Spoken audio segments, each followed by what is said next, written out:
Hello दोस्तों, dictation start होगी 3 second बाद। स्टार्ट। सरकार भले कितने दावे कर ले कि देश में भ्रष्टाचार कम हो रहा है, लेकिन हकीकत कुछ और ही सामने आ रही है। विराम। आज स्थिति इतनी दयनीय हो चुकी है कि शिक्षा और न्याय के क्षेत्र भी इससे मुक्त नहीं रह गए हैं। विराम। देश के कर्णधार तो भ्रष्टाचार के दलदल में पहले से ही धंसे हुए हैं। विराम। अब हर क्षेत्र में भ्रष्टाचार ने पैर पसार लिए हैं। विराम। पूर्व प्रधानमंत्री स्वर्गीय इंदिरा गांधी ने इसे विश्वव्यापी मुद्दा कहकर काफी पहले इसे स्वीकार कर लिया था। विराम। स्वर्गीय राजीव गांधी ने स्वयं स्वीकार किया था कि सरकारी योजना का केवल 10% ही सामान्य जन तक पहुंच पाता है और मौजूदा सरकार भी भ्रष्टाचार खत्म करने के वादे के साथ सत्ता में आई थी। विराम। लेकिन भ्रष्टाचार का वैश्विक सूचकांक हमें अपनी तस्वीर बताता है। विराम। पिछले दिनों ट्रांसपेरेंसी इंटरनेशनल की रिपोर्ट में भारत को एशिया का सबसे ज्यादा भ्रष्टाचार वाला देश बताया गया था। विराम। दरअसल भ्रष्टाचार ने नैतिक मूल्यों, देशभक्ति, अहिंसा तथा ईमानदारी आदि सबको निगल लिया है। विराम।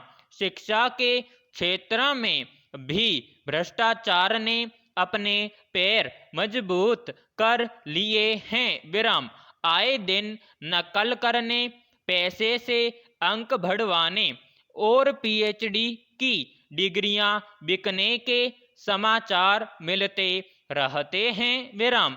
इसी तरह डॉक्टरी पेशे में व्यक्तियों ने मानव के अंगों का व्यापार शुरू कर रखा है। विराम। पैराग्राफ।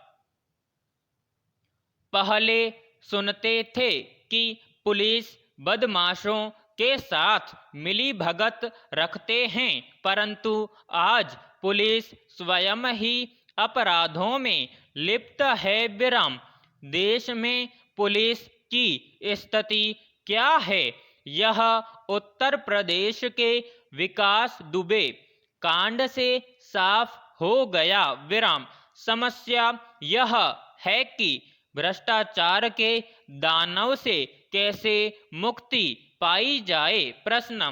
भ्रष्टाचार उन्मूलन के लिए कानूनों की कोई कमी नहीं है, लेकिन दुख की बात है कि इन कानूनों पर ईमानदारी से अमल नहीं होता। विराम। न्याय प्रक्रिया जटिल और लंबी होने की वजह से आरोपियों को बचने का मौका मिल पाता है। विराम। सबसे बड़ी जरूरत इस बात की है कि भ्रष्टाचार को समाप्त करने के लिए सामूहिक प्रयास करने होंगे और भ्रष्टाचारियों को सख्त सजा देनी होगी। विराम। पैराग्राफ। एक तरफ तो सरकार प्रदूषण को समाप्त करने को प्रतिबद्ध दिखाई देती है। इसके लिए उज्ज्वला योजना के तहत करोड़ों सिलेंडर वितरित करती है। 20 साल से पुराने वाहनों को बंद करने पर विचार कर रही है और ग्रीन टैक्स लगाकर प्रदूषण के खिलाफ जंग जीतने की तैयारी में है। विराम। वहीं दूसरी ओर रसोई गैस के लगातार दाम बढ़ाकर गरीब लोगों की पहुंच से स्वच्छ ईंधन को दूर करती नजर आ रही है। विराम इससे तो लोगों को जीवाश्म ईंधन का प्रयोग करने के लिए मजबूर होना पड़ेगा। विराम गांव में जीवाश्म ईंधन आसानी से उपलब्ध भी है और खुले आवास उसको प्रयोग करने के लिए अनुकूल परिस्थितियां भी प्रदान करते हैं। विराम तो क्या ऐसे में रसोई गैस के बेतहाशा बढ़ते दाम ग्रामीण जनता को जीवाश्म ईंधन प्रयोग के लिए विवश नहीं करेंगे? प्रश्न